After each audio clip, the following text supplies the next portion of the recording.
सहर्ष स्वागत आहे. मी सुष्मिता बेचरगे. आता पाहूयात आजच्या ठळक घडामोडी. संबंधित अधिकारी सस्पेंड व्हायलाच पाहिजे. माझी विनंती ती आहे, मला फिर्याद द्या, गुन्हा दाखल करा. फिर्याद दिल्या जाईल. कोणावर द्यायची फिर्याद? आज्ञात झालं ना, आज्ञातर घेणार. यांची मूळ मागणी काय आहे? घटना विचित्र घडलेली, प्रशासन म्हणून आपण काय भूमिका घ्याल?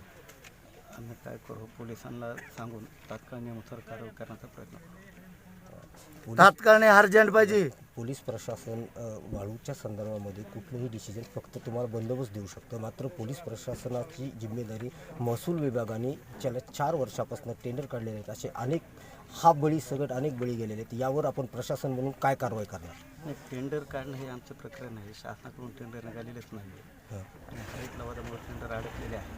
टेंडरची प्रक्रिया चालू आहे.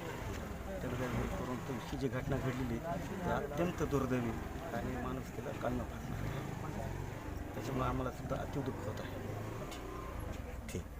सकाळी तुमच्या अंगावर कसं झालं त्यांना सांगून देणार. सकाळी दोघं भाऊ चालले शेतामध्ये. तुम्हाला सकाळी कसं झालं, काय झालं? सकाळी त्याला उभं केलं होतं पण त्यांनी उभं सुद्धा नाही केलं. मला साईडला घेतो मला, साईडला लावतो मला, गेला निघून. तुमच्या अंगावर घालत प्रयत्न करा. हा आणि सर त्याला नंबर प्लेट नाही बरं का? आणि तुमची जे हायवे ना बिगर नंबर प्लेट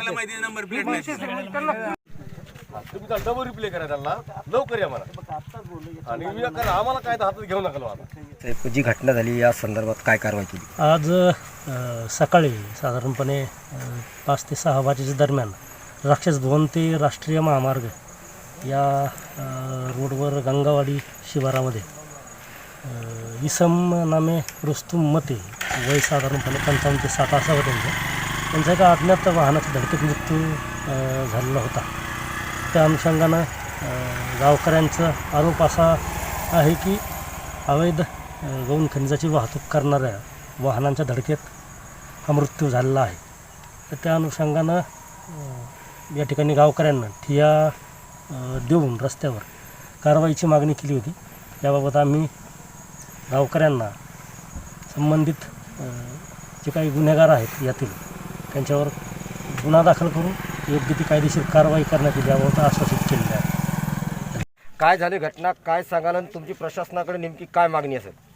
आम्ही प्रशासनाला आतापर्यंत वारंवार की आमच्या गोदापट्ट्यातलं ही जे चुट्टी वाळूची वाहतूक आहे ही बंद करा, ही वारंवार त्याला मागणी करून त्यांनी ही वाळू बंद केलेली नाही.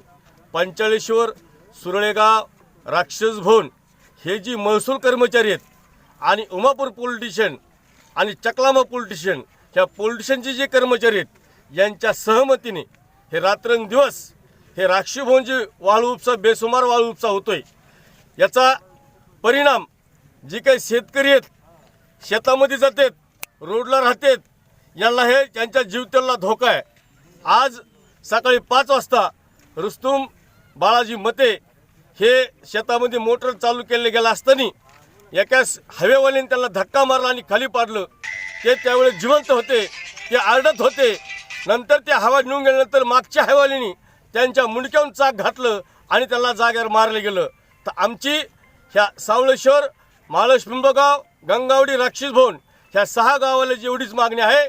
जी काही राक्षस भवन वाळू उपसा चालू आहे आणि जी काही प्रशासन आहे, राक्षस भवनचं मंडळ अधिकारी असन, पंचायतश्वरचं मंडळ अधिकारी असन किंवा वाळकेश्वरचं असन, मंडळ अधिकारी, तलाठी आणि तिथलं पोलीस प्रशासन यांना निलंबित आणि सस्पेंड केल्याशिवाय आम्ही आमच्या ह्या प्रयत्नाचा अंत्यविधी होऊन देणार नाहीत. मला सांगा, प्रशासनाने गेल्या 4 वर्षापासून वाळूचं जे काही टेंडर आहे ते काढले नाही, असे किती बळी घेणार आणि तुम्ही प्रशासनाला काय खणकावून सांगणार? तुम्ही वाळू पट्ट्यातले लोक आहात. प्रशासनाचे जे कर्मचारी आहेत त्यांचे खिशन सातत्याने गरम होते. आज बी त्यांचे जे प्रशासन अधिकारी आहेत त्यांचे मोबाईल चेक करा, त्याच्यामध्ये हायवेवाल्याचे SMS नंबर आहेत, त्यांचे गाड्यावाल्याचे नंबर आहेत, त्यांचं कुरण चालू आहे, त्यांचे हप्ते चालू आहेत. त्याच्यामुळे त्यांच्या डोळ्यामध्ये एकच धुंदी आहे, फक्त हप्ता घेणे आणि वाळू चालू करणे. बेसुमार रात्रंदिवस वाळू चालू आहे. शासन याच्यामध्ये लक्ष घालीत नाही आहे. शासनाने ह्या घटनेची दखल घेऊन जे काही अधिकारी असतील त्याला ताबडतोब सस्पेंड करण्यात यावा, तर आम्ही हा रस्ता खुला करून देऊ. नंतर प्रेत ताब्यात घेऊ, तोपर्यंत आम्ही प्रेत ताब्यात घेणार नाहीत. काय सांगाल, गेवराई तालुक्यात वाळूच्या या हायवाने या घटना जवळपास 4थी ते 5वी घटना आहे. या संदर्भात मनसे म्हणून काय भूमिका असेल? अतिशय मन विषण्ण करणारी घटना ह्या गंगावाडी गावामध्ये घडलेली आहे. आत्ताच मते नावाचे शेतकरी त्यांच्यावर एक 6च्या टायमाला एक 4-5 हायवा गेल्याची माहिती मिळाल्यानंतर आम्ही इथं या ठिकाणी आलोत. या ठिकाणी एवढंच सांगावं असं वाटतं की हे याच्यामध्ये फार अतिरेक झाला आहे महसूल प्रशासनाचा. वारंवार ह्या ठिकाणचा आत्ताच याच्यापूर्वी गावकऱ्यांनी राक्षसवनामध्ये गाड्या पकडल्या होत्या तरी यांना कसल्याही प्रकारची लाज राहिलेली नाही. त्याच्यानंतर निवेदनं वारंवार लोक त्रस्त आहेत ह्याच्या विषयामुळं. निवेदनावर निवेदन आहेत. आत्ता राक्षसभवनचं निवेदन आम्ही मनसेच्या वतीने कलेक्टर साहेबाला दिलं होतं, परंतु कसल्याही प्रकारची दखल घेतली गेली नाही. जर दखल घेतली असती तर आजची हे बिचाऱ्या शेतकऱ्यावर दुर्दैवी अशी वेळ आली नसती. अतिशय मन विषण्ण करणारे आणि दुर्दैवी घटना आहे आणि ह्या दुर्दैवी घटनेची प्रतिक्रिया द्यायची वेळ आपल्या रीती हेच मुळात कुठंतरी वाईट आहे. त्याची उपर माझी मान्य जिल्हाधिकाऱ्यांच्या बाबतीत सुद्धा एक तीव्रतेची नाराजी आहे. एक नायब तहसीलदाराच्या अंगावर साधा कट मारला, तो बी खोटा स्टंट होता. त्यासाठी जिल्हाधिकारी अवघ्या एक 20-25 मिनिटांमध्ये गडीला पोहोचले आणि आज एक शेतकरी या ठिकाणी सकाळपासून आता जवळपास 12 वाजत आलेत तरीसुद्धा महसूल त्यांना या ठिकाणी यायला वेळ भेटत नाही. याच्याहूनच हे सगळं वाळूचं जे काय सगळं अर्थकारण आहे याचा अंदाज आपल्याला येतोय. त्याच्यानंतर गावकऱ्यांनी जो स्टँड घेतला ते अतिशय योग्य आहे, कारण की यांना कोणतीच भाषा समजत नाही. या ठिकाणी एकदम सगळं प्रकाश इतकं स्वच्छ आहे की इथं वाळू उपसा प्रचंड चालू आहे, वारंवार चालू आहे, गंगेत पाणी असताना चालू आहे.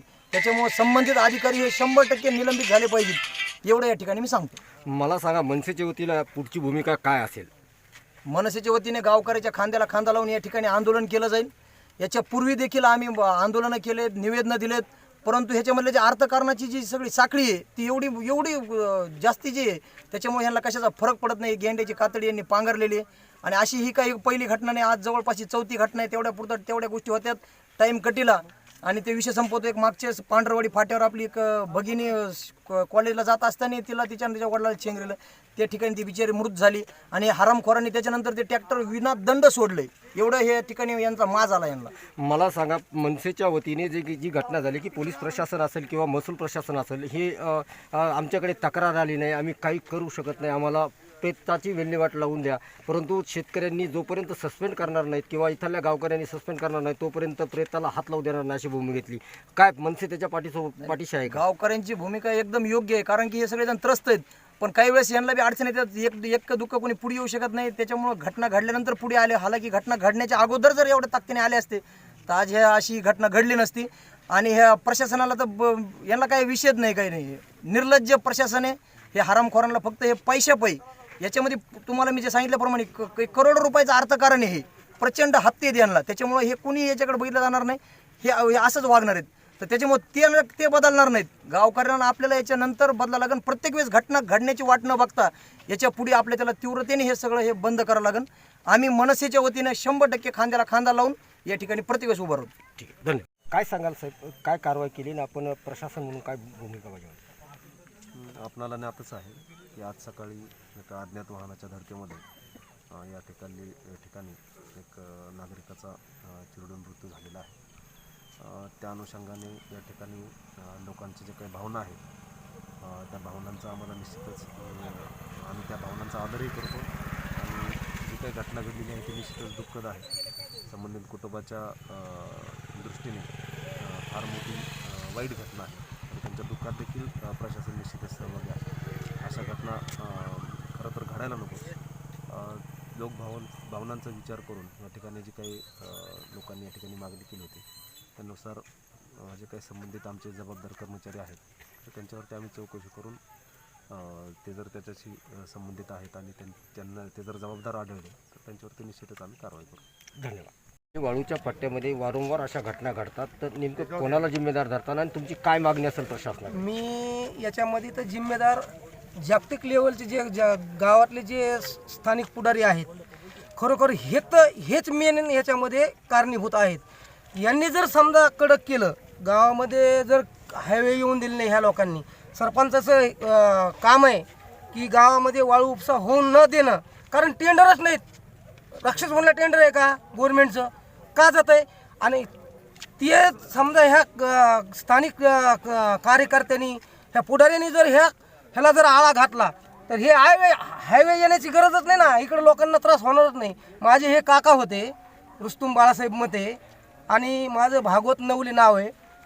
मी प्रशासनची लोक जी आहेत ह्यांनी ह्याच्यात मेन तहसीलदार कारणीभूत असणार आहे. कारण ह्याला सगळं माहीत आहे हायवे कुणाचे आहेत काय हे सगळं त्यांना सगळे अगोदर फोन जातात आम्ही भरून चाललो यांचे लिंकच पार ह्याच्यापर्यंत आहेत याच्यामुळं आपण काहीच करू शकत नाही स्थानिक लेवलच्या पुढाऱ्यांनी जर ह्याला जर आळा घातला तर हे आळा बसू शकतो नाहीतर याच्यामध्ये काहीच होणार नाही असे आणखी बळी जातील प्रशासनाकडे काय मागणी नेमकी तुमची माझी प्रशासनाकडे एवढीच मागणी राहील की हे मेन वाळू टेंडर जे आहेत हे वाळू टेंडर नाहीच आहेत हे बंद व्हायलाच पाहिजे कुठल्या हालतमध्ये नाही तर असे बळी किती जाऊ शकतात आणि ह्या रस्त्याला इतके मारलेले ते हायवेवाले ते जाताना इतके कट मारीत जाताना सुद्धा कारण मला सुद्धा मारला होता मी आश्रमात इथं एक दिवशी मुक्कामाला होतो मी सकाळी संडासला जात असताना त्यांनी मला सुद्धा कट मारून गेलेले होते ते पोलीस प्रशासनाच्या भीतीमुळे तुम्हाला कट मारतात का अशा